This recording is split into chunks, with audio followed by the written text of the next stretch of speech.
morning, all the world is singing out in song. Boker Tov, each morning, let's all stop to say thank you we're alive. Let's all stop to say thank you we're alive. Good morning, all the world is singing out in song.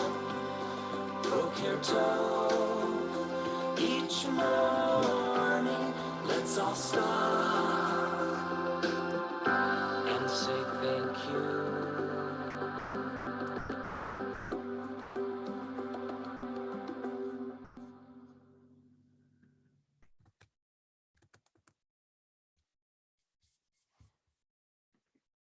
Hello, good morning, everyone. Thank you for joining us today. I am Madalena Garza, and I'm here to welcome you on behalf of the Jewish Collaborative of Orange County. We are honored to have Rabbi David Lazar joining us today for the first session of From Catastrophe to Hope.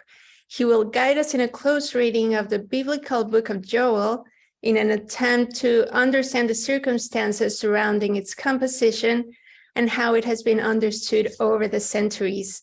We hope that you are as excited as we are. Rabbi David, you have the Zoom room. Thank you. So formal. Hello, everyone. It's good to see everyone again. I see we're still letting people in, and I do see some new names and faces. I'm pretty sure. I just want to make sure that everybody knows that our study here is critical study. It's not super critical, hypercritical, because we're only going to take four different sessions together to learn this small book of Joel. But we don't necessarily assume that they accurately reflect historical reality. It could be very symbolic, could be metaphorical in many ways. We're going to look at some of those issues, and any question here is considered to be a kosher question. There's nothing that's beyond the pale that might be considered sacrilege, and that goes for those who have a strong Jewish background, a Jewish learning background, who are amongst us here, and those who have backgrounds in other religions as well.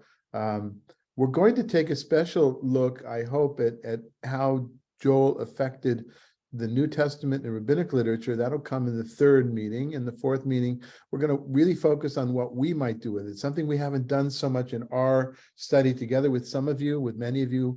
We've been studying various books of the Bible or other issues. Well, let's just talk about the biblical literature right now for the last few years. And we don't always get to, okay, but what does that mean for us? Where are we with all of this? Of course, that's always in the background. There's no way to escape it. But I want to specifically address that in the fourth session. But the first two sessions will be dedicated to the first two halves, the first half and the second half of the book of Joel, Sefer Yoel. It's the second of the minor 12 prophets. What I was taught was that when a book is so small that there's just a few columns, or even one column like Ovadia, you can't have it on its own. So they were all wrapped together, and hence we get this collection of 12 minor prophets. The one who is probably the most famous of these minor prophets, if you're not familiar with this literature, is Jonah. Hosea is one of them as well. Nahum is quoted a lot for social justice issues. Amos as well.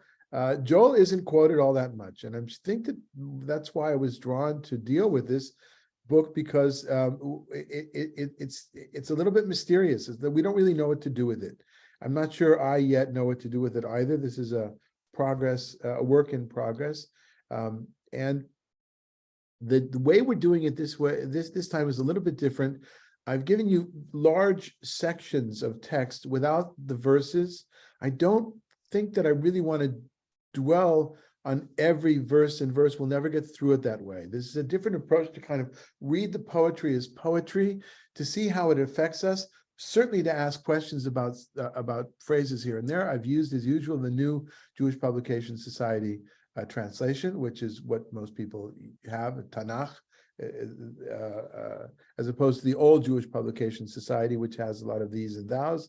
And there are better translations today, or more up-to-date translations, but this is the one which is easy, is accessible for everybody. Another thing I did today was, at least for the first section, I gave different colors to the text. If you don't have a color printer and you printed it up, all you'll see are very, you'll see, just in the range of between black and gray. If you weren't able to print this in color, then please take a look at it on a screen at some point. Doesn't mean you have to follow along today, but part of what I wanted to talk about was the colors help me to to try to give a direction to how I'd like to present this today, this first half of Book of Joel. So it's part of the 12 minor prophets. As we'll see in a second, we don't really know from when. I know often a class like this would start with exactly who he was, where he was, and the answer to that is, and when he was, and the answer to that is, we don't really know. We can guess that from the text itself that he was in Jerusalem or around Jerusalem, or had a strong memory of something that happened in Jerusalem, but we don't have any of that. And there's different theories that have been presented over the last 200 years as to when exactly the prophet Joel lived and wrote. Not everybody agrees it's one book. Some people feel it's two or multiple texts that have been brought together. I am presenting it as one whole work. And my assumption is that it was written not based on my own research, but based on the research of others and some of the most up-to-date commentaries, probably from the early 6th to late 6th to the late 5th to the early 6th century. I'm sorry, late 6th to the early 5th century BC. So that's after the exile. It's post-exilic, or it's post, might be a time in between. Jerusalem is very much in the focus here, but one of the reasons that I go for that relatively late dating, as opposed to some that would say that it was already in the 9th century written, because it appears in the canon right after Hosea, I would say is because there's so many other prophets that Joel makes use of, and I hope that we'll get to that perhaps in the second or in the third session that we have together. You'll excuse me, we only have an hour's time, and I actually can only teach today until 10:30. I've got something else afterwards. So please excuse me if we don't go around and introduce each other. But if you do say something, if you'd like to raise your hand, Madalena will keep track if I don't see, because the screens are very small right now. I don't always see the hand. And just introduce who you are and where you're coming from, okay? If you do have a question. Let me just ask beforehand, has anybody ever studied this book before?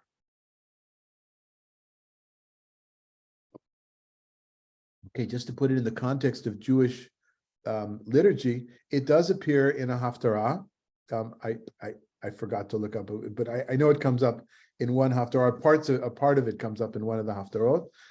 It was just a few months ago. I remember we took a look at it then in our community in Bar in Palm Springs. But it's not a book that people look at a lot, and it's not a common. It's not nearly as common as some of the other more famous prophets that you know. Let me just also ask you, if you're not speaking, then perhaps just mute yourself so we don't get some background noise. Okay. Does anybody have any things that they want to say before we begin the study themselves? Any questions or statements? Phil, is that your hand up? No. Okay. Okay. So is there anybody that would volunteer to read this whole section as one? I printed it out as it was meant to be printed out, written out in poetry and poetic form, and that's why it takes so much space. But is there anybody who's up for reading this whole section? Go ahead, Dan, please. Why don't you read for us? Listen to this, O elders, give ear, all inhabitants of the land. Yeah, just a minute, Dan, I forgot. There is one line before that. I missed the word of the Lord that came to Joel, son of Bethuel, sorry. Listen to this, O elders, give ear, all inhabitants of the land. Has the like of this happened in your days or in the days of your fathers? Tell your children about it, and let your children tell theirs, and their children the next generation. What the cutter has left, the locust has devoured. What the locust has left, the grub has devoured. And what the grub has left, the hopper has devoured. Wake up, you drunkards, and weep. Wail, all you swillers of wine, for the new wine that is denied you. For a nation has invaded my land, vast beyond counting, with teeth like the teeth of a lion, with the fangs of a lion's breed. They have laid my vines waste and splintered my fig trees. They have stripped off their bark and thrown it away. Their runners have turned white. Lament like a maiden girl with sackcloth for the husband of her youth. Offering and libation have ceased from the house of the Lord. The priest must mourn who ministered to the Lord. The country is ravaged, the ground must mourn, for the new grain is ravaged, the new wine is dried up. The new oil has failed, farmers are dismayed, and vine dressers wail over wheat and barley. For the crops of the field are lost. The vine has dried up, the fig tree withers, pomegranate, palm, and apple, all the trees of the field are sere, and joy has dried up among men. Gird yourselves and lament, O priests. Wail, O ministers of the altar. Come, spend the night in sackcloth, O ministers of my God. For offering and libation are withheld from the house of your God. Solemnize a fast, proclaim an assembly. Gather the elders, all the inhabitants of the land, in the house of the Lord your God, and cry out to the Lord. Okay, so pretty difficult, I think. Why don't we start with some impressions that people have? Let me just say about the first verse, what I find most striking is that the word of the Lord that came to Joel, son of Pethuel, there is no other biographical information. I think from a literary point of view, we could say, because the prophet, whoever wrote this down, wants us just to pay attention to the word of the Lord. The biographical details of the prophet are insignificant. They're just not important. So let's hear a few, if people could, let's maybe by hand, if people would like to give their impressions of what they've read, what they've seen, what they've felt. What's the impression? What message do you get?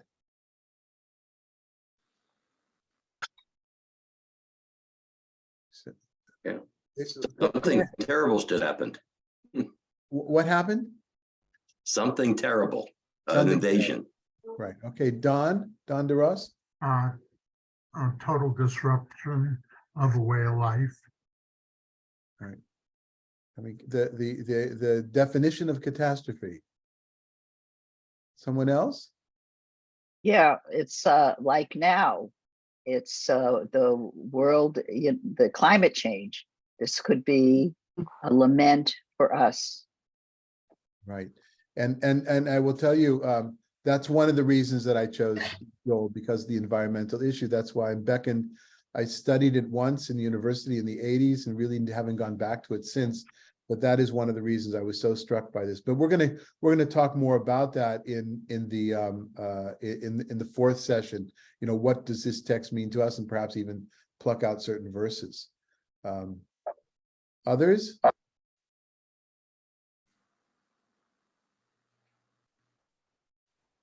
If I draw your attention to those that have the color text, you know what? Why don't we, Madalena, could you put the text up on the screen? Yes, Alan and Ria have something to say. Okay, we just heard from you. Go ahead, Alan.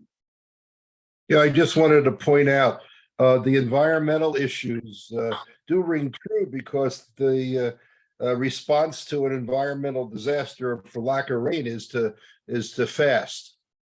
Right. So you're bringing from the later post-biblical tradition, Right. But very early rabbinic tradition. One of the earliest rabbinic writings we have is about fasting, public fasting, going out into the street of lament, and you can almost see the inspiration for that. And we'll probably talk about that in the third session, how Joel inspired texts in the New Testament and rabbinic literature as well. But thanks for pointing that out. Yeah. And the fact that they're intertwined, right? The drought doesn't come by itself. Look, it's a fine intersector. Ria, did you have anything else that you wanted to say?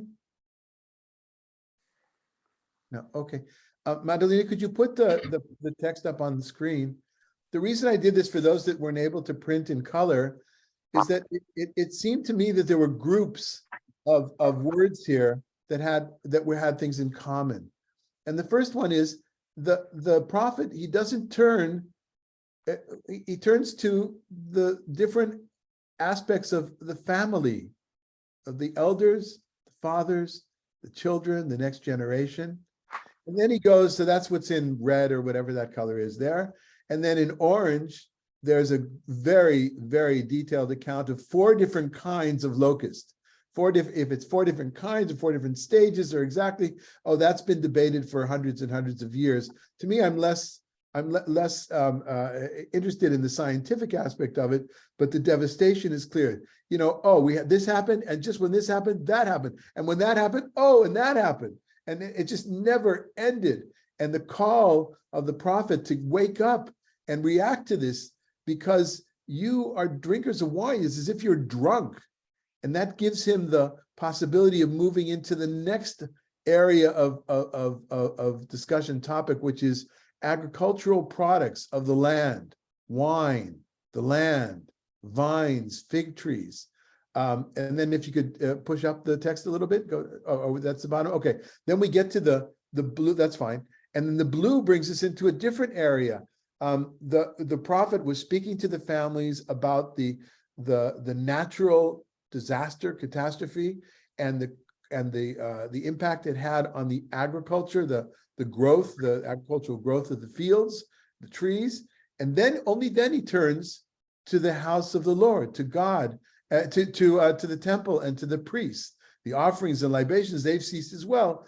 But that's not his first point, right? His first point is really the actual destruction and the fact that there will be no wine, there'll be no fig trees, and he'll get back to that in a second. But then he goes to, and there will be no connection with God, because we won't be able to offer all the things that are involved in the sacrifices, which are wine and oil, and of course animals. We'll get to the animals a little bit later. Then if I go into the right-hand column, back again to the agriculture, the country, the ground, the grain, the wine, the oil, the farmers, the vine dressers, the wheat and barley, the crops and field, the vine, the fig trees. You see why I did the colors here, right? Because I think sometimes we lose the details in the flow of the poetry. It's important to hear the flow of the poetry, but also to see where the emphasis is here. So much, not just the main crops of wine, wheat, and oil, but also pomegranates, palms, and apples, whatever apples are meant there, and probably not the same apples as we have today. And summing up the whole thing, trees of the field. And then back again to the priests and to the temple in those blue sections. And then there's something in purple, which is, and therefore, and this is what Alan pointed out, solemnize a fast, proclaim an assembly. That's tachlis. That's what he wants the people to do. Not only to wake up, but no, you've got to do something. We have to do something about this. And then that word, the elders, that informs an inclusio with the first section where the elders are called upon. Now it's the elders again, and connecting the elders and the land, the agricultural, to the house of the Lord. It's all combined together. The family elements of it, the people themselves, the agricultural growth of the fields and the trees and the orchards and the vineyards, and then the house of the Lord. Those 3 things together. And therefore, there needs to be a religious theological answer to this, which is solemnize a fast and proclaim an assembly. I'm going to ask for reactions to that in just a moment. We can lose the screen, I think. But I do want to ask, though, who was not mentioned in this long, rambling speech, emotional speech about the disaster? Who might we expect to be here who's not here at all? God. Well, right. It's not to God yet. This is Joel speaking to the people. So first of all, Joel, you're right. Yoel is not the interceder in this scene here between the people and God. But who else is missing? I think the women are missing. I'm not sure. Okay, so women are missing. We shouldn't be surprised by that, because women are missing in so much, but that's really important for us to understand going forward. The nice thing about elders is that in Hebrew, it also includes women. One of the it's not a mistake. It's a misunderstanding of classical Hebrew amongst many progressive and liberal Jews, especially the liturgy, is that We have an echo coming from somebody. Madalena, can you fix that? Okay. Is that when we say the words kenim or anashim or chaverim or banim, all those things they can be gendered, but they're also for both genders. Yes, that is a problem because in the language itself, I've got this echo. Why would we have the echo? Does somebody have two machines open, two computers open? Alan is about to say something, but that's the only mic open. No. I'm okay. So I don't know why we have this echo problem, or I have it on my end. In any case, so the women could be inferred in the elders. Yes, the word is kenim, but the elders most certainly included the women as well. One could not even think of a possibility, but yet formally the writings often ignore the women. There's one more group of human beings, or one particular human being who's missing from this, who would be present in many other prophetic writings. What about the king, the leader? Exactly. Thank you, Mel. The king. There's nothing here about royalty in this whole book. And that is maybe a key to when, if for those that it's really important to date when this was,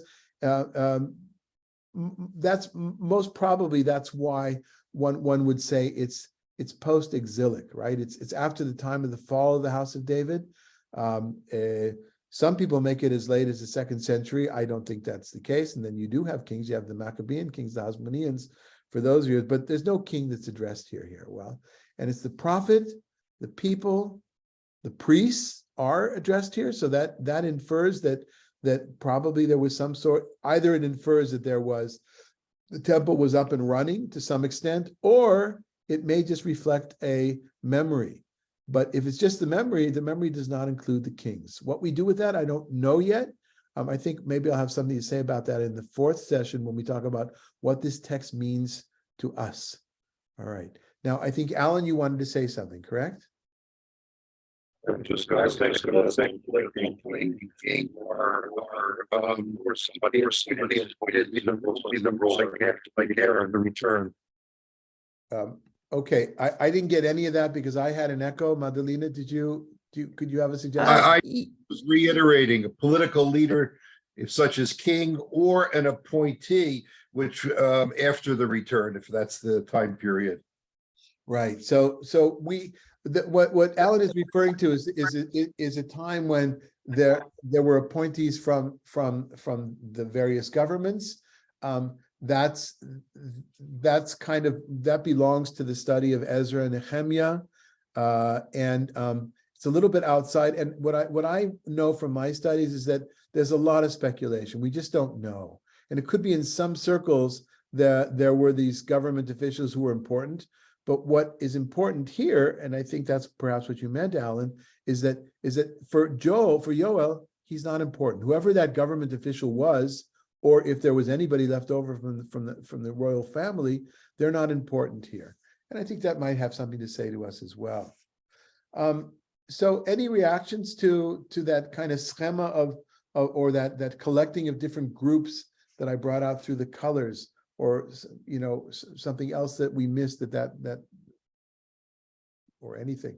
I'm having a hard time with we have very few faces today and lots of names. So I can't keep track of who's who or what's happening. So anything, would anybody like to comment or ask a question at this point? Yes, Phil. Hello, Rabbi. For the benefit of others, I'm Phil I'm in England, where it's now coming up 6 o'clock in the evening. And I'm a Catholic deacon, so I'm a minister in the Catholic Church. The thing that strikes me is it looks like it is a bit of a lament, but it sounds like there's a lack of leadership. They've lost control and there's nobody organizing anything. And he's appealing to the priest to get organized. This is outrageous. Everything's on drift and everything's going wrong. And there might be a suggestion there that things have gone wrong because of the behavior of either the leaders or the people, but I don't know which. Yeah, so I would argue against that, Philip, and because we Right. know each other now for a few years, we can have a Mm. civil argument and dispute.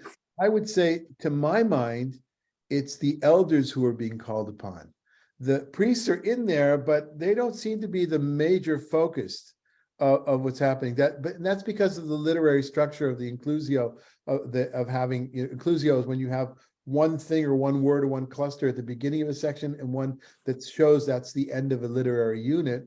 Maybe not everybody would agree, but to my mind, the elders are major. And I've totally been influenced by this. I've been using mostly two commentaries in my preparation. And the one which is more scientific and what I'm used to, it's a new one, but from this series here, it's a fellow named Barker.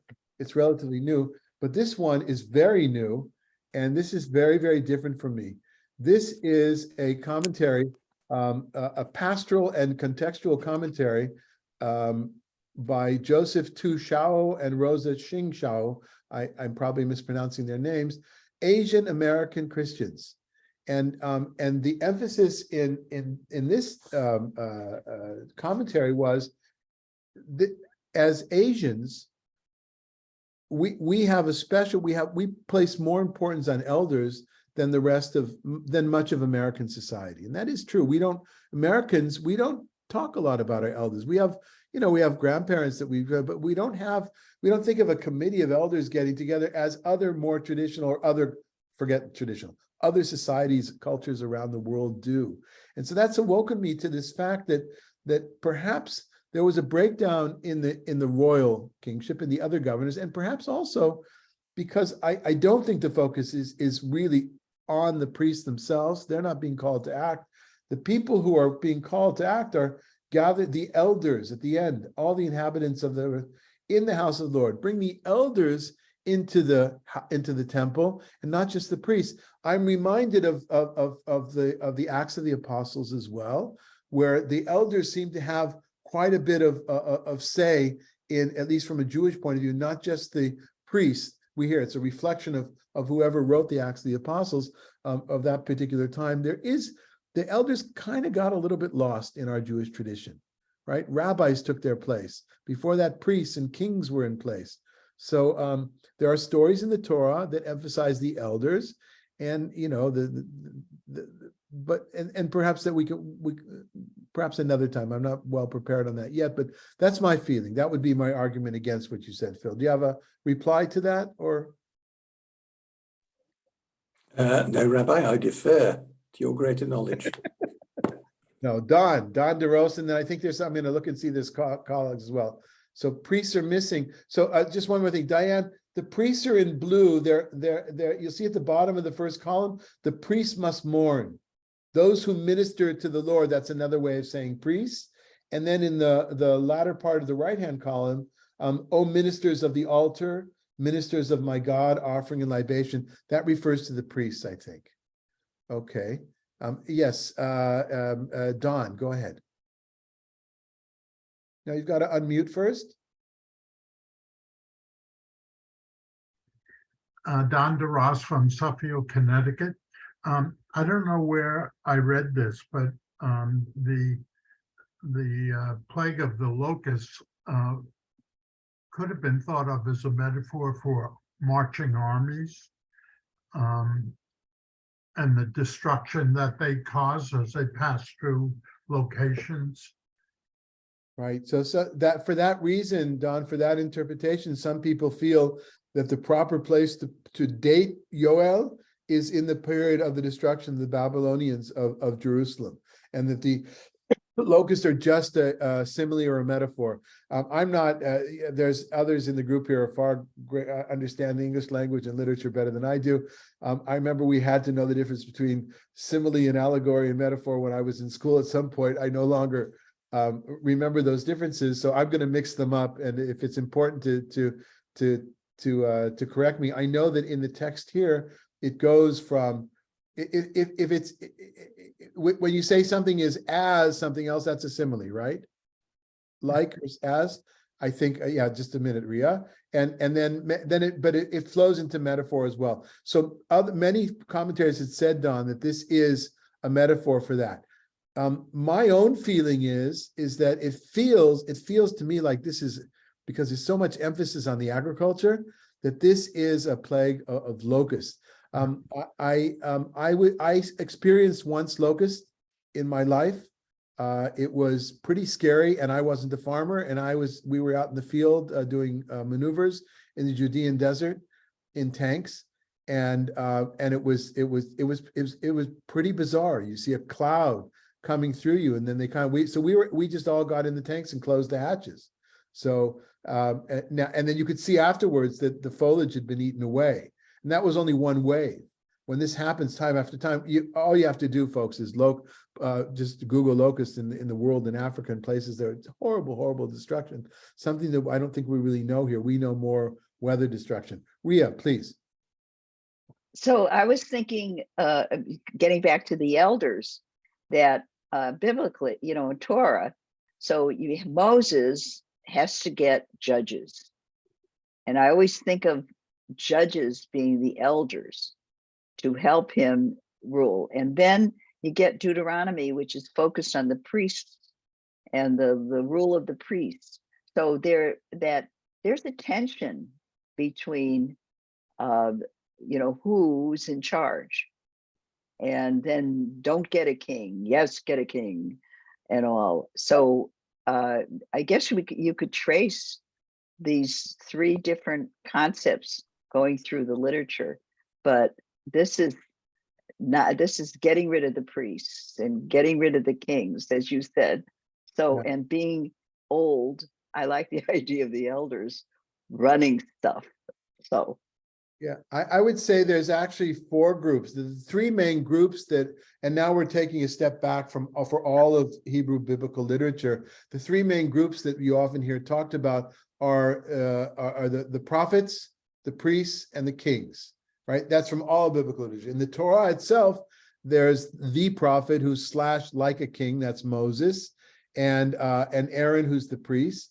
The tension between the priesthood and the kingship and the royalty is you could feel it through much of biblical literature. And then when prophets come in every once in a while in Samuel and Kings, prophets are there as well. So you've got that three group where you have the elders.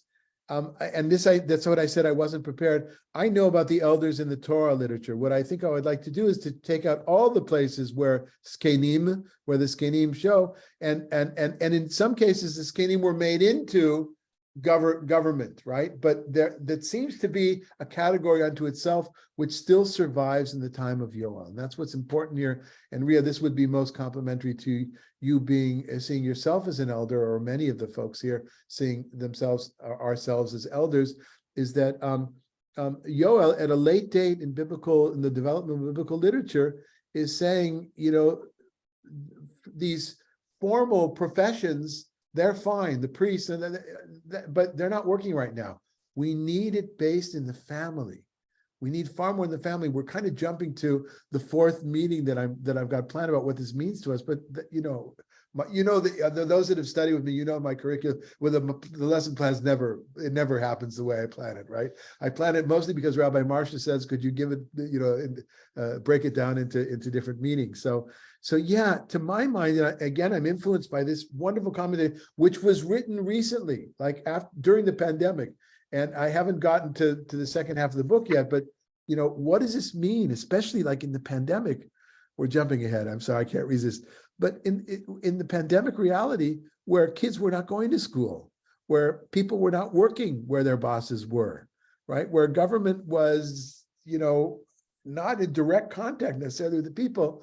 What about what was happening in the families themselves? And I don't mean just the families of two parents and two kids, the American kind of a thing, but what in the larger context of family and elders, and what inspiration might we find in the reading here that would help us maybe bring some of that back? I don't know, just raising it as questions. Yes, Rita Claire.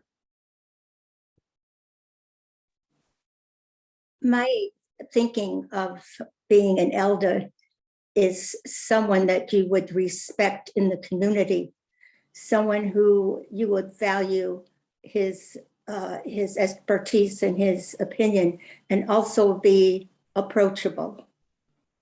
Okay. Good. All qualities. Megan, I think you have a question? Yeah. Or please. No, the elders, I think in the first few lines, why he's calling on the elders with this is, has the like of this happened in your days or the days of your fathers? They're the ones who might have the wisdom of past experience of something like this. Is what are we going to do? They're the most, they have the most wisdom because they've lived long enough to maybe have gone through this before. The perspective, what do we call that? Institutional? Perspective. Institutional something? What's it called? Uh, When there's somebody in a business for a long time, they're the one that knows the. Institutional memory. Senior? Institutional senior. Yeah. Expertise. No, it's not exactly expertise. Mentor? Institutional memory. Yeah, institutional memory. It's being able to put things into perspective, right? Somebody who's elected official or priest, what it doesn't necessarily have. The family is a unit, or should be a unit in which there's an ongoing flow of memory. I think that's what's in the background here. I've lost track. Are there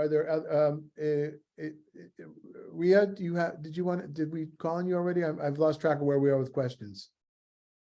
So let me just ask, is there any other further comments at this point? Okay. So welcome for those that joined in the last few minutes or after we started. We're using this sheet that is it's kind of a color-coded sheet, and I think we're going to throw it up on the screen again to read the second unit in the first chapter of what we're reading in the book of Joel. And so can you maybe shrink it a little bit with your fingers, or you don't have yeah, there you go. Okay, Sheila, are you up for reading? I see you've joined us, Sheila. I'm sorry I was late, but you know what, to your question, why does this first ode, listen to this old elders, it reminds me to the opening of the Odyssey. Possibly again, I'm not qualified to answer or to comment on that, but my wild guess would be because humanity is humanity. You know what I mean? Certain things. So Odysseus is praying to the goddess Athena. Yeah, but anyway. And are the elders mentioned there as well? No, it's really an ode to her, but it's just like this calling to, you know, like the shofar blowing, bringing us in. Okay, Madalena, can you push the text up a little bit so we can have a So from the country is ravaged, or alas for the day? Alas for the day. Okay. No, there you go. Great. Thank you. So thank you for this opportunity. Alas for the day of the Lord is near. It shall come like havoc from Shaddai, for food is cut off before our very eyes, and joy and gladness from the house of our God. The seeds have shriveled under their clods. The granaries are desolate, barns are in ruins, for the new grain has failed. How the beasts groan. The herds of cattle are bewildered because they have no pasture, and the flocks of sheep are dazed. To you, O Lord, I call, for the fire has consumed the pastures in the wilderness, and the flame has devoured all the trees of the countryside. The very beasts of the field cry out to you, for the water courses are dried up, and fire has consumed the pastures in the wilderness. Okay, we're introduced to the concept of the Lord, the day of the Lord, and that's an important concept in Joel. We'll have more to talk about next week, and that's in the not just in Joel, but in prophetic literature in general. The day of the Lord, what might that mean? But it looks like it gets worse here, right? It's not only that particular season, but it's the season afterwards. If you follow the color coding again, once again, it brings in the temple, but doesn't really go into it other than to say, this is from the house. In other words, the joy and the gladness is no longer in the house of God. And then we go to the green, the agricultural, the fields, the seeds, the clods, the granaries, barns, ruined, the grain have failed. That's the next season already, right? There's no more there. That's not just that one season. And then of course it goes beyond the agriculture of the field, but into the animal agricultural world as well, the herds and the cattle, pastures, the flock, the speech, and pastures of the wilderness. It kind of goes, that could be probably be done in red as well.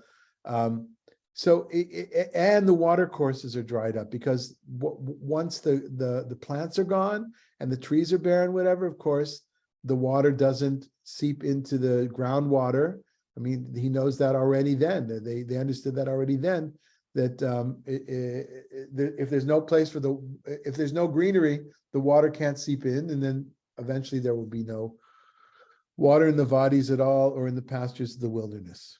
And so what's introduced here is that this is the day of the Lord. There's something, this is definitely from God. This must be a punishment of some sort. And it needs to be addressed, as was cried out in the first section, to call a fast and proclaim an assembly. Comments or questions on this section? Let me see what the chat says.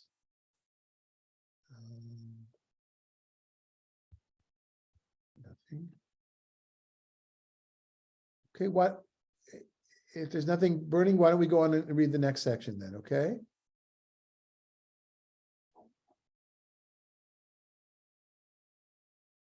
Okay. Megan, would you like to read this?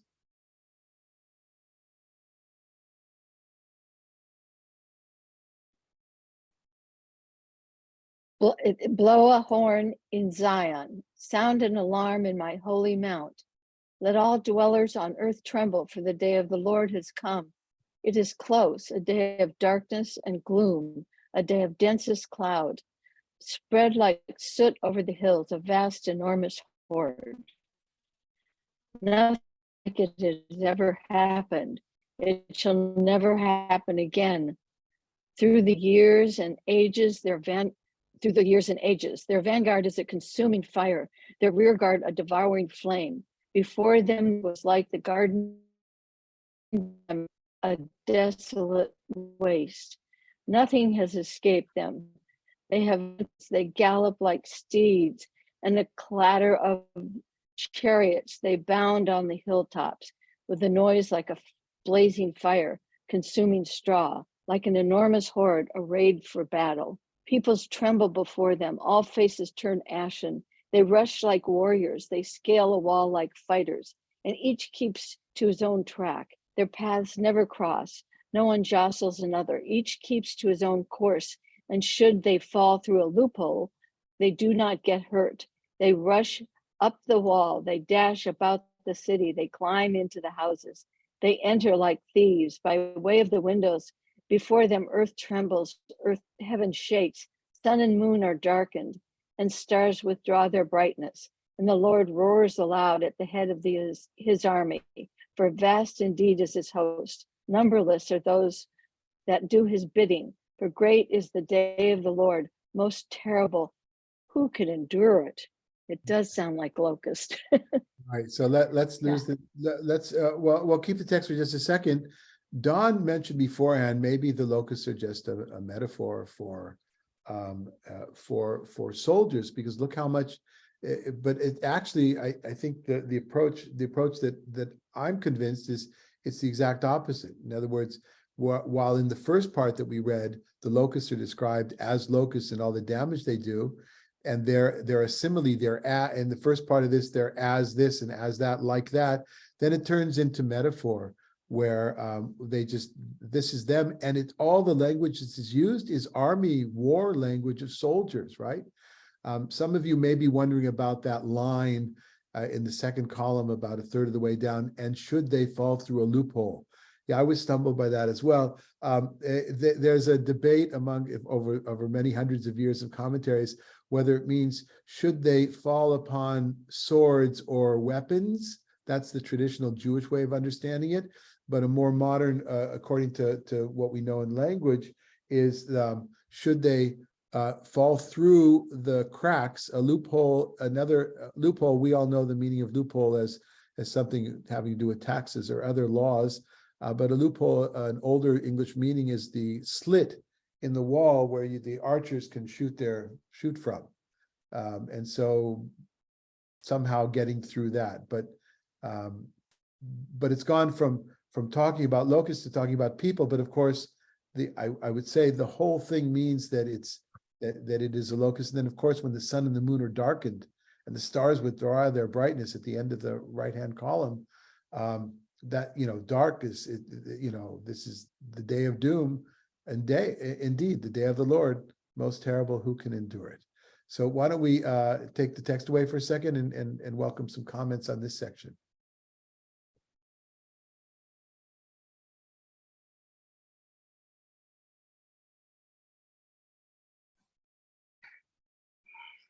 That depressed, huh? People are depressed. Okay. All right, go ahead, Yehudi.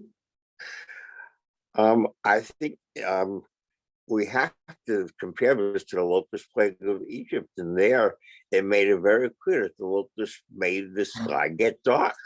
It actually says specifically that they were Vatech Shachar. In other words, I always would ask myself why they started a new parsha with the 8th plague. Wouldn't it have made more sense to organize the parsha in such a way that basically 10 plagues all got rolled into one, or if not, now let's have 5 in one or 5 in the next. What's so special about the 8th one? The answer is that the 8th, all the first 7 occur in daylight. The 8th, 9th, and 10th all either occur in darkness or bring about darkness. So I don't think Joel is exaggerating at all. In fact, I think you have to see that this book is influenced by the Torah's description of a locust plague. It's sort of idle to read this book in isolation from the way the locust plague in chapter 10 of Exodus is described. I agree, absolutely connected. And perhaps if we had more meetings together, we'd actually dedicate one exactly to that, and more about locusts in the Middle East and in history. But absolutely, you're right.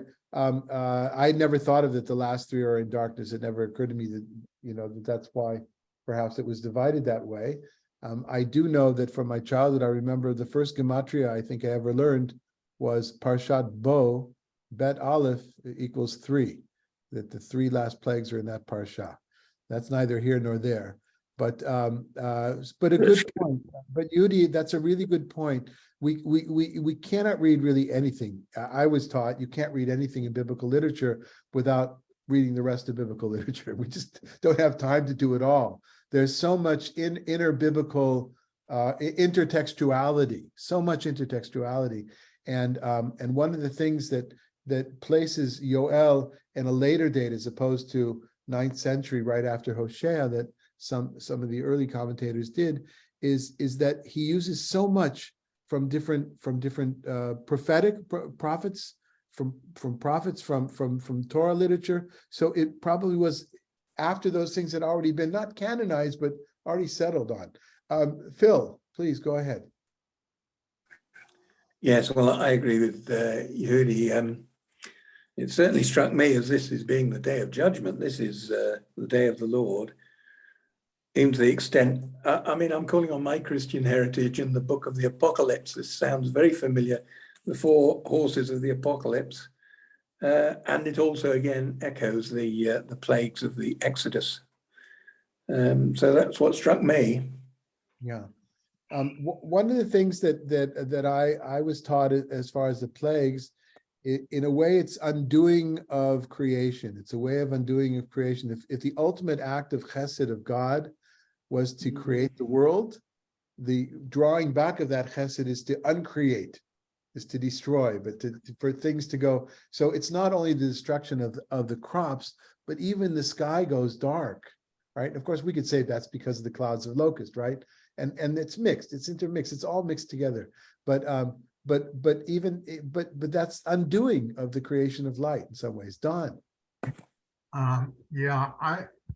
This was very important because the shofar would be blown from Zion. So it was a call to alarm. on a very special place, from a very special place.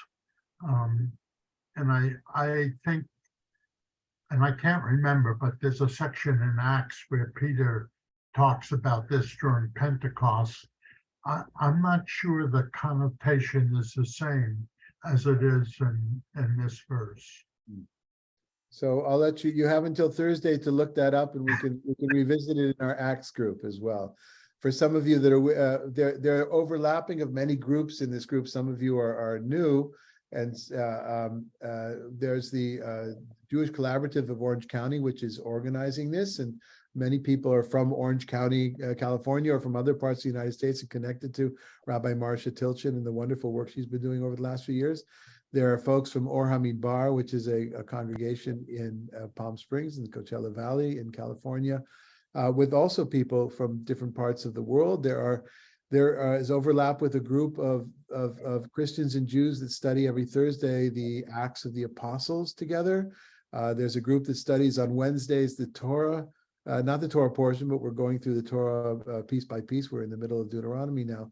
And so there's a lot of intertextuality here amongst the group, participation. So focusing on just what we did right now, though, this is kind of a description of the day of the Lord. Like this what I'm reminded of, by the way, is the last scene of A Serious Man. Is that a movie you folks know? Coen Brothers movie, A Serious Man.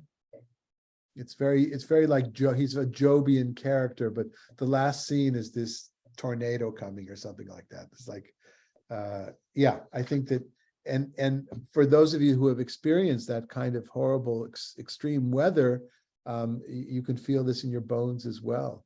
Why don't we go on to the last section? Rosalie, would you like to read the last section, 2:12-17? Can we put it up on the screen?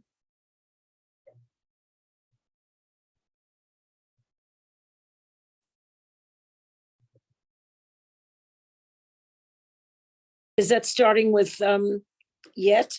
Yes. Yes, okay. Losing my voice. Okay.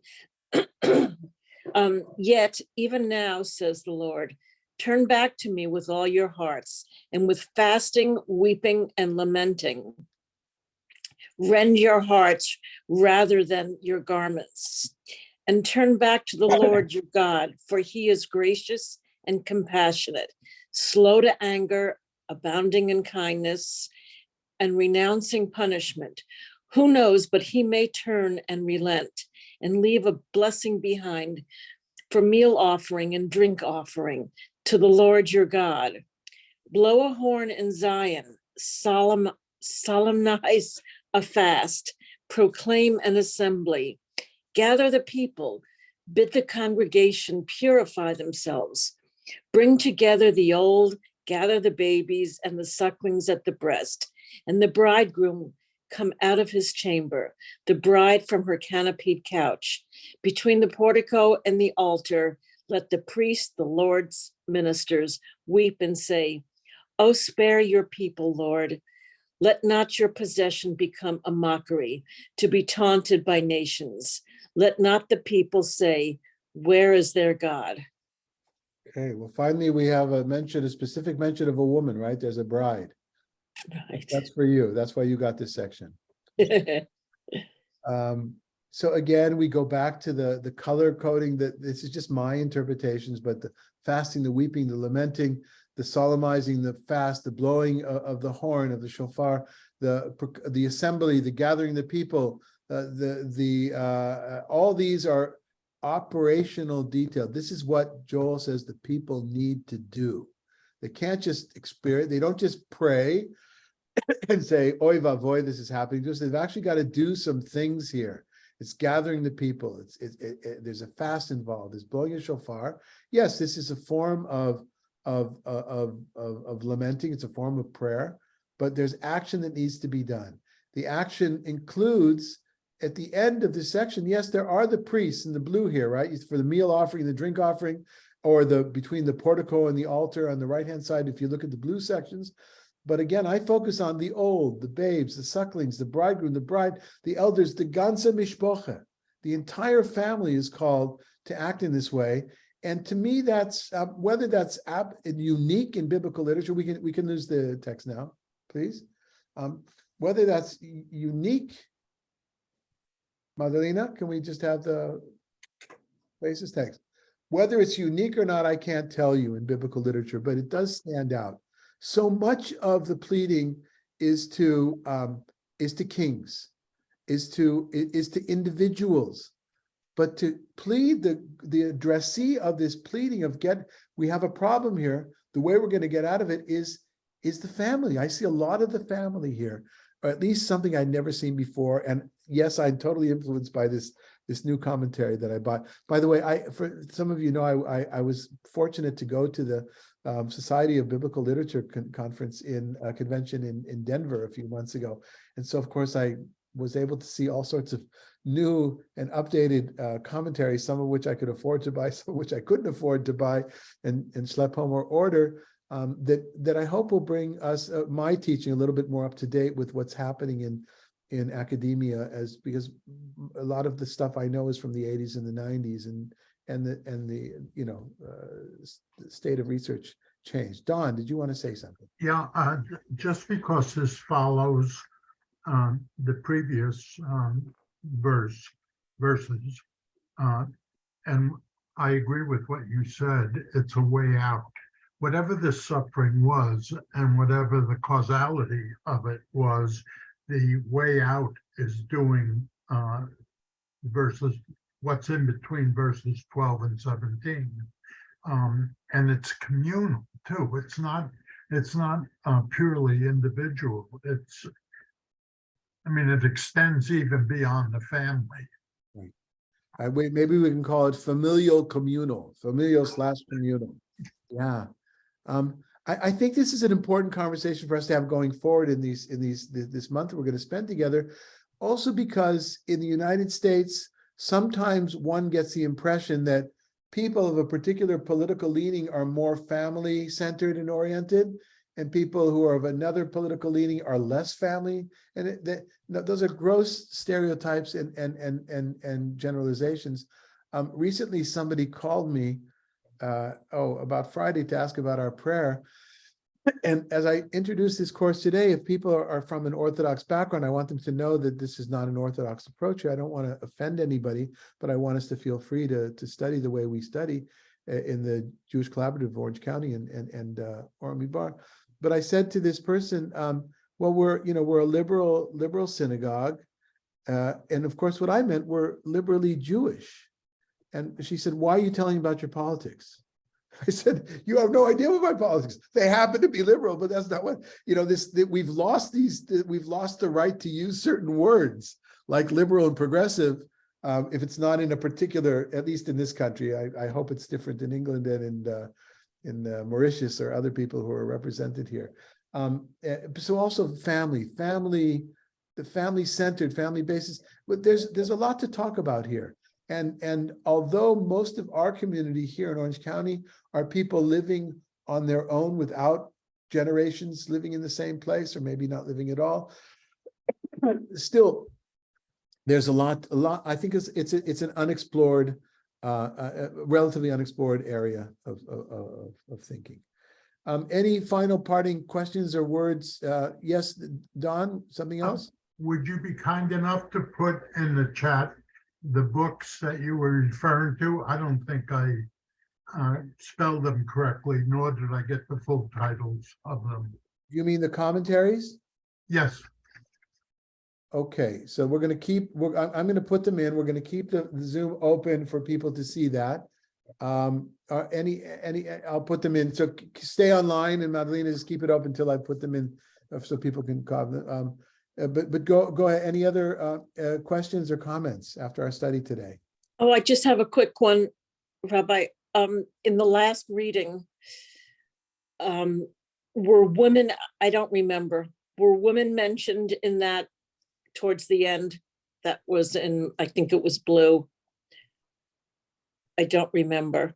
Women were women. No, the women. I would say are part of the red group. Oh, they're with the suckling, with the babies.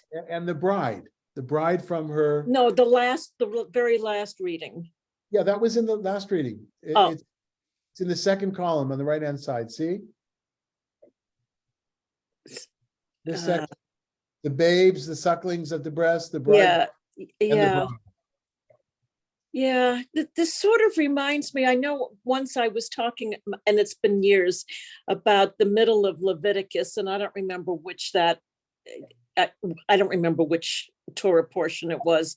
But it was like the first time that the women were mentioned along with the men in that Torah. It's right the smack center of Leviticus. I don't know. Yeah, and you have it sometimes, but the general rule is they're just assumed. I mean, we know that's a problem. Not much we can do. What we can do with it is when we speak Divrei Torah, as we are now, we can point it out as you did wonderfully so in the beginning of our study. Yeah. Thank you. Well, can I say something?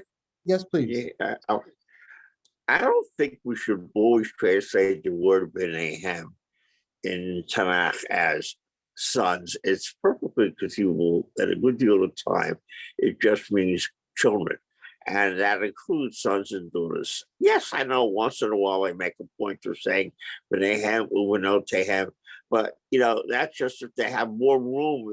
This is like, some texts like to spread everything out, and some other texts just like, but I don't think there's any question that when he's talking here, he's clearly talking about the entire community, both men and women.